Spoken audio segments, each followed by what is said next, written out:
Friends, welcome back to my channel. ಎಲ್ಲರೂ ಹೇಗಿದ್ದೀರಿ? ನೀವೆಲ್ಲರೂ ಚೆನ್ನಾಗಿದ್ದೀರಿ ಅನ್ನೋದು ನನ್ನ ಭಾವನೆ. ಇವತ್ತು ಒಂದು ಸಿಂಪಲ್ ವ್ಲಾಗ್ನ ನಿಮ್ಮ ಜೊತೆ ಶೇರ್ ಮಾಡ್ತಾ ಇದ್ದೀನಿ. ಸದ್ಯಕ್ಕೆ ನಾನಿಲ್ಲಿ ಬಿಸಿಬೇಳೆಬಾತನ್ನ ಮಾಡ್ತಾಯಿದ್ದೀನಿ.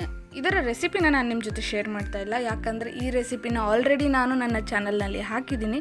ನೀವು ನೋಡಿಲ್ಲ ಅಂದರೆ ಡಿಸ್ಕ್ರಿಪ್ಷನ್ ಬಾಕ್ಸ್ನಲ್ಲಿ ಲಿಂಕ್ ಕೊಟ್ಟಿರ್ತೀನಿ. ಬಿಸಿಬೇಳೆಬಾತ್ ಹೇಗೆ ಮಾಡೋದು ಅಂತ ಹೋಗಿ ನೋಡ್ಕೊಂಡು ಬನ್ನಿ. ಬಿಸಿಬೇಳೆಬಾತ್ ರೆಸಿಪಿ ತುಂಬ ಈಸಿ ಇದೆ, ಹಾಗೆಯೇ ತುಂಬ ಹೆಲ್ದಿ ಕೂಡ. ಮತ್ತು ನೀವು ತುಂಬ ಗಡಿಬಿಡಿಲಿದ್ರೆ ಎಲ್ಲಾದರೂ ಹೋಗಬೇಕಿದ್ರೆ ಈ ಥರದ ಅಡುಗೆಗಳನ್ನು ಮಾಡಿದ್ರೆ ಎಲ್ರಿಗೂ ಹೊಟ್ಟೆ ತುಂಬುತ್ತೆ, ಹೆಲ್ದಿಯಾಗೂ ಇರುತ್ತೆ, ಹಾಗೆ ನಿಮ್ಮ ಟೈಮ್ ಕೂಡ ಸೇವ್ ಆಗುತ್ತೆ. ಮತ್ತು ಯಾರಾದರೂ ಜಾಬ್ ಮಾಡ್ತಿದ್ರೆ, ಹಾಗೆ ಮನೆಯಲ್ಲಿ ತುಂಬ ಜನ ಇರ್ತಾರೆ, ಜಾಯಿಂಟ್ ಫ್ಯಾಮಿಲಿ ಇದೆ ಅಂತ ಇದ್ದಾಗ ತುಂಬ ತರಕಾರಿಗಳನ್ನೆಲ್ಲ ತಂದಾಗ ಈ ಥರದ ಅಡುಗೆಗಳನ್ನು ಟ್ರೈ ಮಾಡಿ. ಒನ್ ಪಾಟ್ ರೆಸಿಪೀಸ್ ಇರುತ್ತೆ, ಅಂದರೆ ಏನು ಕುಕ್ಕರಲ್ಲಿ ಒಂದೇ ಸಲ ನಾವು ಕುಕ್ ಮಾಡ್ತೀವಲ್ಲ, ಆ ಥರದ ಅಡುಗೆಗಳು ತುಂಬ ಹೆಲ್ಪ್ ಆಗುತ್ತೆ. ಸಮಯ ಕಡಿಮೆ ಇದ್ದಾಗ, ಜಾಸ್ತಿ ಜನ ಇದ್ದಾಗ ಎಲ್ರಿಗೂ ನ್ಯೂಟ್ರಿಷನ್ ಕೂಡ ಸಿಗುತ್ತೆ, ಹೊಟ್ಟೆ ತುಂಬುತ್ತೆ, ಮತ್ತು ನಿಮಗೂ ಕೂಡ ಅಡುಗೆ ಕೆಲಸ ತುಂಬ ಸುಲಭ ಆಗುತ್ತೆ. ಓಕೆ, ನಮ್ಮ ಬಿಸಿಬೇಳೆಬಾತ್ ರೆಡಿಯಾಗಿದೆ. ನೀವು ನೋಡ್ಬೋದು, ತರಕಾರಿಗಳೆಲ್ಲ ಇನ್ನೂ ಬಾಯ್ಲ್ ಆಗ್ತಿದೆ. ನನಗೆ ಪರ್ಸನಲಿ ಬಿಸಿಬೇಳೆಬಾತ್ ತುಂಬ ಇಷ್ಟ. ನೀವು ಕೂಡ ಈ ರೆಸಿಪಿನ ಟ್ರೈ ಮಾಡಿ. ನಿಮಗೆ ಇಷ್ಟ ಆದರೆ ಕಮೆಂಟ್ ಸೆಕ್ಷನಲ್ಲಿ ತಿಳಿಸೋದನ್ನು ಮರಿಬೇಡಿ. ಇನ್ನೇನು ಎಲ್ರಿಗೂ ಸರ್ವ್ ಮಾಡಬೇಕು. ಈ ಬಿಸಿಬೇಳೆಬಾತ್ ಜೊತೆಗೆ ನೀವು ಸ್ವಲ್ಪ ಖಾರ ಬೂಂದಿ ಹಾಕ್ಕೊತಿದ್ರೆ ತುಂಬ ಚೆನ್ನಾಗಿರುತ್ತೆ. ಖಾರ ಬೂಂದಿ ಅವೈಲೇಬಲ್ ಇಲ್ಲ ಅಂದಾಗ ನಿಮಗೆ ಬೇಕರಿನಲ್ಲಿ ಸಿಗೋ ಮಿಕ್ಸ್ಚರ್ ಕೂಡ ಚೆನ್ನಾಗಿರುತ್ತೆ. ನಾನು ಕೂಡ ಇವತ್ತು ಮಿಕ್ಸ್ಚರ್ ಜೊತೆಗೇ ಸರ್ವ್ ಮಾಡ್ತಾಯಿದ್ದೀನಿ. ನೆನ್ನೆ ಜಾಮೂನ್ ಮಾಡಿದ್ದೆ, ಅದನ್ನು ಕೂಡ ಇದ್ರ ಜೊತೆಗೆ ಸರ್ವ್ ಮಾಡ್ತೀನಿ. ಖಾರ ಮತ್ತು ಸ್ವೀಟ್ ಕಾಂಬಿನೇಷನ್ ತುಂಬ ಚೆನ್ನಾಗಿರುತ್ತೆ. ಇವತ್ತು ನಾನು ತುಂಬ ಸಿಂಪಲ್ ಆಗಿರುವಂಥ ಒಂದು ವ್ಲಾಗ್ ವಿಡಿಯೋನ ನಿಮ್ಮ ಜೊತೆ ಶೇರ್ ಮಾಡ್ತಾಯಿದ್ದೀನಿ. ನಿಮಗೆ ವಿಡಿಯೋ ಇಷ್ಟ ಆದರೆ ಲೈಕ್ ಮಾಡಿ, ಮತ್ತು ನಿಮ್ಮ ಒಪಿನಿಯನ್ಸನ್ನ ಕಮೆಂಟ್ ಮಾಡಿ. ಹಾಗೆ ಈ ವಿಡಿಯೋಸ್ನ ನಿಮ್ಮ ಫ್ರೆಂಡ್ಸ್ ಫ್ಯಾಮಿಲಿ ಜೊತೆಗೆ ಶೇರ್ ಮಾಡಿ. ಹಾಗೆಯೇ ಚಾನಲ್ನ ಸಬ್ಸ್ಕ್ರೈಬ್ ಮಾಡಿಕೊಂಡು ನೋಡಿ. ಇವತ್ತು ರಿಲಯನ್ಸ್ ಟ್ರೆಂಡ್ಸ್ಗೆ ಹೋಗಬೇಕಾಗಿದೆ. ಬರ್ತಡೇಗೋಸ್ಕರ ಡ್ರೆಸ್ ತೊಗೋಬೇಕು. ಇವತ್ತು ಯಾರು ಬರ್ತಡೇ ಇದೆ, ನಾವು ಯಾಕೆ ಡ್ರೆಸ್ ತೊಗೋತಾ ಇದ್ದೀವಿ ಅಂತ ತಿಳ್ಕೊಬೇಕಿದ್ರೆ ವಿಡಿಯೋನ ಕೊನೆವರೆಗೂ ನೋಡಿ. ಸದ್ಯಕ್ಕೆ ಎಲ್ರದ್ದು ತಿಂಡಿ ಆಯಿತು, ನಂದು ಆಯಿತು. ಈಗ ಟೀ ಕುಡಿದು ನಾನು ನನ್ನ ಬಾಕಿ ಕೆಲಸಗಳನ್ನೆಲ್ಲ ಮುಗಿಸ್ಕೋತೀನಿ. ನಿಮಗೆ ನಾನು ಟ್ರೆಂಡ್ಸ್ಗೆ ಹೋಗುವಾಗಲೇ ಸಿಗ್ತೀನಿ, ಹಾಗೆ ನಿಮ್ಮನ್ನು ಜೊತೆಗೆ ಕರ್ಕೊಂಡು ಹೋಗ್ತೀನಿ. ಓಕೆ ಫ್ರೆಂಡ್ಸ್, ಈಗ ನಾವು ರಿಲಯನ್ಸ್ ಟ್ರೆಂಡ್ಸ್ಗೆ ಬಂದಿದ್ದೀವಿ. ನಾನು ನಿಮ್ಗೆ ಹೇಳಿದ್ದೆ ಅಲ್ವಾ, ಟ್ರೆಂಡ್ಸ್ಗೆ ಹೋಗಬೇಕು ಬಟ್ಟೆ ತೊಗೊಳೋದಕ್ಕೆ ಅಂತ. ಈಗ ಬಂದಿದ್ದೀವಿ. ಈ ಬಟ್ಟೆ ಅಂಗಡಿಗೆ ಬಂದಾಗೆಲ್ಲ ನನಗೆ ನನ್ನ ಮನಸ್ಸು ನನ್ನ ಕಂಟ್ರೋಲ್ನಲ್ಲೇ ಇರಲ್ಲ. ಇಷ್ಟೊಂದು ವೆರೈಟಿ, ಇಷ್ಟು ಬ್ರೈಟ್ ಕಲರ್ಸ್, ಈ ಥರ ಡಿಸೈನ್ಸ್ ಎಲ್ಲ ಕಾಣಿಸ್ತಿದ್ರೆ ಯಾವ ಹೆಣ್ಮಕ್ಳಿಗೆ ಆಸೆ ಆಗಲ್ಲ ಹೇಳಿ? ನೋಡ್ತಾ ಇದ್ದರೆ ಎಷ್ಟು ನೋಡಿದ್ರೂ ಸಾಕು ಅನಿಸಲ್ಲ. ನನಗಂತೂ ಹೀಗೆ ಅನಿಸೋದು. ನಿಮಗೂ ಹೀಗೆ ಅನ್ನಿಸ್ತಿದ್ರೆ ಕಮೆಂಟ್ ಸೆಕ್ಷನಲ್ಲಿ ಹೇಳೋದನ್ನು ಮರಿಬೇಡಿ. ಇಲ್ಲಿ ನಾವು ಒಂದು ಬ್ಯೂಟಿಫುಲ್ ಆಗಿರುವಂಥ ಫ್ರಾಕ್ನ ತೊಗೊಂಡಿದ್ದೀವಿ. ನನಗೆ ಆ ಡ್ರೆಸ್ ತುಂಬ ಇಷ್ಟ ಆಯಿತು, ಆದರೆ ಅದನ್ನು ನಿಮಗೆ ಈಗ ತೋರಿಸಲ್ಲ, ನಾನು ಬರ್ತ್ಡೇ ಟೈಮ್ನಲ್ಲಿನೇ ತೋರಿಸ್ತೀನಿ. ಆ ಡ್ರೆಸ್ ಹೇಗೆ ಅನ್ನಿಸ್ತು ಅಂತ ನೀವು ನನಗೆ ಹೇಳೋದನ್ನು ಮರಿಬೇಡಿ. ಡ್ರೆಸ್ ತೊಗೊಂಡು ನಾವೀಗ ಮನೆಗೆ ಬಂದಿದ್ದೀವಿ. ಬರುವಾಗ ಟ್ರೆಂಡ್ಸ್ ಪಕ್ಕದಲ್ಲಿನೇ ಹ್ಯಾಪಿ ಕೇಕ್ಸ್ ಕೂಡ ಇದೆ, ಹತ್ತಿರದಲ್ಲಿನೇ. ಸೊ ಅಲ್ಲಿಂದ ಒಂದು ಕೇಕ್ ಕೂಡ ತೊಗೊಂಡು ಬಂದಿದ್ದೀವಿ.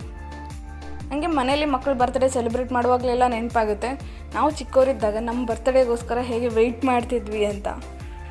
ನಾನಂತೂ ನನ್ನ ಬರ್ತ್ಡೇ ಇನ್ನೂ ಒಂದು ತಿಂಗಳಿದೆ ಅನ್ನೋವಾಗಲೇ ಕೌಂಟ್ ಡೌನ್ ಸ್ಟಾರ್ಟ್ ಮಾಡ್ತಿದ್ದೆ.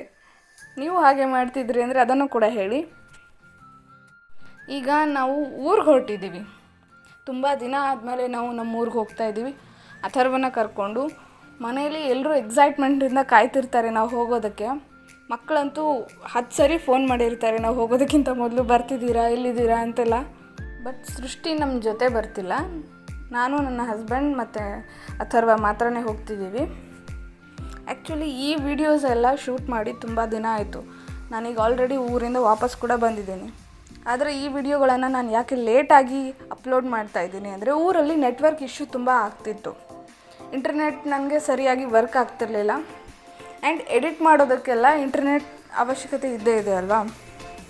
ಸೊ ನಾನು ಈ ವಿಡಿಯೋಸ್ನೆಲ್ಲ ಮೊದಲೇ ಅಪ್ಲೋಡ್ ಮಾಡೋದಕ್ಕಾಗಲಿಲ್ಲ. ಆದರೆ ನಾನು ವಿಡಿಯೋಸ್ನ ಶೂಟ್ ಮಾಡಿದ್ದೀನಿ. ನಾವು ಊರಿಗೆ ಹೋಗೋದಷ್ಟೇ ಅಲ್ಲ, ನಾವು ನಮ್ಮ ತೋಟಕ್ಕೂ ಕೂಡ ಹೋಗಿದ್ದೀವಿ. ಅದನ್ನೆಲ್ಲ ನಾನು ವಿಡಿಯೋ ಶೂಟ್ ಮಾಡ್ಕೊಂಡು ಬಂದಿದ್ದೀನಿ. ನೆಕ್ಸ್ಟ್ ವಿಡಿಯೋಸ್ನಲ್ಲಿ ಅವುಗಳನ್ನೆಲ್ಲ ಅಪ್ಲೋಡ್ ಮಾಡ್ತೀನಿ. ನನಗೆ ನನ್ನ ಫ್ಯಾಮಿಲಿ ಬಗ್ಗೆ ಮತ್ತು ನಮ್ಮ ತೋಟ, ನಮ್ಮ ಮನೆ, ಇದನ್ನೆಲ್ಲ ನಿಮ್ಮ ಜೊತೆ ಶೇರ್ ಮಾಡ್ಕೊಳ್ಳೋದಕ್ಕೆ ತುಂಬ ಖುಷಿಯಾಗುತ್ತೆ. ನೀವೆಲ್ಲರೂ ನನಗೆ ಡೈರೆಕ್ಟಾಗಿ ಪರಿಚಯ ಇಲ್ಲದೇ ಇರ್ಬೋದು, ಆದರೆ ಯೂಟ್ಯೂಬ್ ಮೂಲಕ ನನಗೆ ತುಂಬ ಜನ ಫ್ರೆಂಡ್ಸ್ ಸಿಕ್ಕಿದ್ದಾರೆ. ನಿಮ್ಮೆಲ್ಲರ ಮುಖ ನಾನು ನೋಡದೇ ಇರ್ಬೋದು, ಆದರೂ ನೀವು ನನ್ನ ವಿಡಿಯೋಸ್ ನೋಡ್ತೀರಿ ಅಂದರೆ ನೀವು ನನ್ನ ಫ್ರೆಂಡ್ಸೇ ಅಲ್ವಾ. ಸದ್ಯಕ್ಕೆ ಈ ಫ್ರೆಂಡ್ಸ್ ಸಂಖ್ಯೆ ಕಡಿಮೆ ಇರ್ಬೋದು, ಬಟ್ ನನಗೆ ತುಂಬ ಹೋಪ್ ಇದೆ ನನ್ನ ಚಾನಲ್ ತುಂಬ ಚೆನ್ನಾಗಿ ಗ್ರೋ ಆಗುತ್ತೆ ಅಂತ. ಅದೇ ಹೋಪ್ನಿಂದ ಕಾಯ್ತಿರ್ತೀನಿ. ನೀವು ಎಲ್ಲರೂ ಸಪೋರ್ಟ್ ಮಾಡೋದನ್ನು ಮರಿಬೇಡಿ. ಈಗ ನಾವು ಊರಿಗೆ ಬಂದಿದ್ದೀವಿ, ನೀವು ನೋಡ್ಬೋದು ಮಕ್ಕಳ ಎಕ್ಸೈಟ್ಮೆಂಟ್ ಎಷ್ಟಿದೆ ಅಂತ. ಎಲ್ಲರೂ ಕುಣಿತಾ ಇದ್ದಾರೆ. ನಾವು ಹೋಗಿದ್ದು ಎಲ್ರಿಗೂ ಖುಷಿ ಆಯಿತು ಮನೆಯಲ್ಲಿ, ಹಾಗೆ ನಮಗೂ ಕೂಡ ತುಂಬ ಖುಷಿಯಾಗಿದೆ. ತುಂಬ ದಿನ ಆದಮೇಲೆ ನಾವು ನಮ್ಮೂರಿಗೆ ಬಂದಿದ್ದೀವಿ ಅಂತ. ಇಲ್ಲಿ ನನ್ನ ದೊಡ್ಡ ಮಗ ಪ್ರಣವ್ ಕೆಲಸ ಮಾಡ್ತಿದ್ದಾನೆ.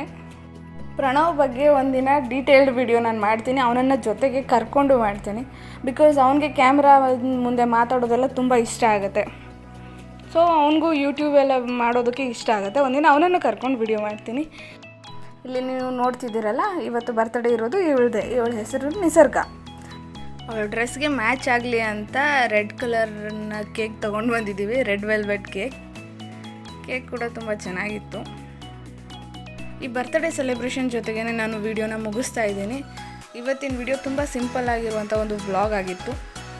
ನಿಮಗೆ ವಿಡಿಯೋ ಇಷ್ಟ ಆಗಿತ್ತು ಅಂದರೆ ಲೈಕ್ ಮಾಡಿ ಆ್ಯಂಡ್ ಶೇರ್ ಮಾಡಿ ಮತ್ತು ಸಬ್ಸ್ಕ್ರೈಬ್ ಮಾಡ್ಕೊಳ್ಳಿ.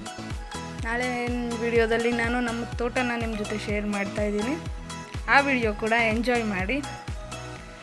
ನಾನೀಗ ಹೊರಡ್ತೀನಿ, ನಾಳೆ ಮತ್ತೆ ಸಿಗ್ತೀನಿ. ಅಲ್ಲಿವರೆಗೂ ಬಾಯ್.